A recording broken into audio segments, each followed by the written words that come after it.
একটা মেয়ের জন্য একটা ছেলে অনেক পাগল ছিল। মেয়েটিকে অনেক ভালোবাসতো, অনেক মহব্বত করত। মেয়েটি ছাড়া সে কিছুই বুঝতো না। মেয়েটির পেছনে সব সময় সে লেগেই থাকতো।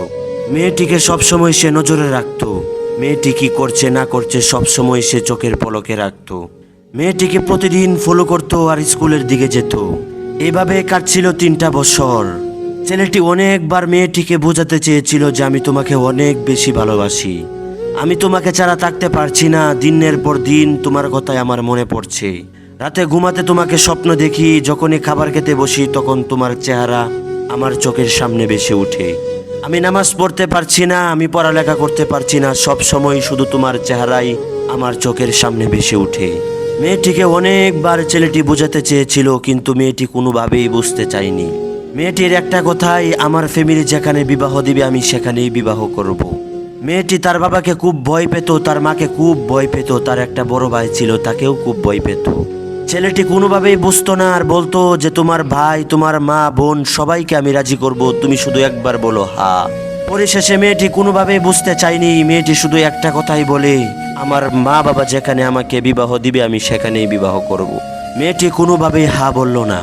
কিছুদিন যাওয়ার পরে ছেলেটি ভাবতে লাগলো, আমি যে তার পিছনে প্রতিদিন ছুটছি, আমি যে আমার মূল্যবান সময় ব্যয় করছি, আমি এই সময়টুকু যদি আমি আমার লাইফের দিকে ফোকাস দিই তাহলে আমি সফলতা অর্জন করতে পারবো। আমি 24টা ঘন্টা তাকে নিয়ে চিন্তা করি, এই 24টা ঘন্টা যদি আমি আমার সফলতার দিকে ফোকাস দেই তাহলে আমি একদিন সফলতা অর্জন করতে পারবো। হঠাৎ করে ছেলেটার মনের ভিতরে এক প্রভাব সৃষ্টি হয়ে গেল আর ভাবতে লাগলো যে আজকের পর থেকে আমি ওর পিছনে যে সময়টুকু ব্যয় করেছিলাম সেই সময়টুকু আমি কাজের দিকে ফোকাস দেব। মেয়েটির পিছনে না ঘুরে সে তার কাজের দিকে মনোযোগ দিল। প্রতিদিন ছেলেটার স্মৃতিগুলো ছেলেটার চোখের সামনে ভেসে ওঠে আর ছেলেটা ভাবে আমি সফলতা অর্জন করে একদিন মেয়েটার সামনে গিয়ে দাঁড়াবো। ঠিক কিছুদিন পর মেয়েটি ছেলেটিকে খুঁজতে লাগলো, কোনোভাবেই ছেলেটিকে খুঁজে পাচ্ছিল না। ছেলেটিকে কিভাবে খুঁজে বাহির করবে, ছেলেটি তো তার কাজের দিকে ফোকাস দিয়েছে। ছেলেটি জিদ করেছিল আমি সফলতা অর্জন করবই করব ইনশাআল্লাহ।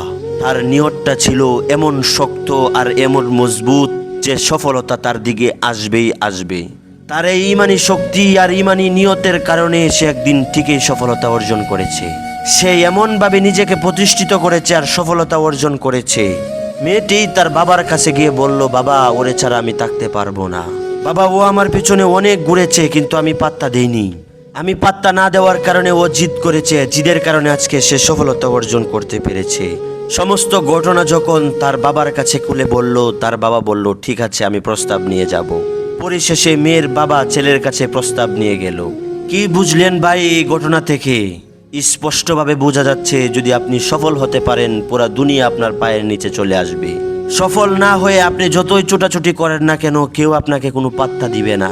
আপনি যদি সফলতা অর্জন করতে পারেন, সফলতার মুখ যদি আপনি দেখতে পারেন, যে জিনিসগুলোর জন্য আপনি আফসোস করেছিলেন সেই জিনিসগুলো আপনার পায়ের নিচে চলে আসবে।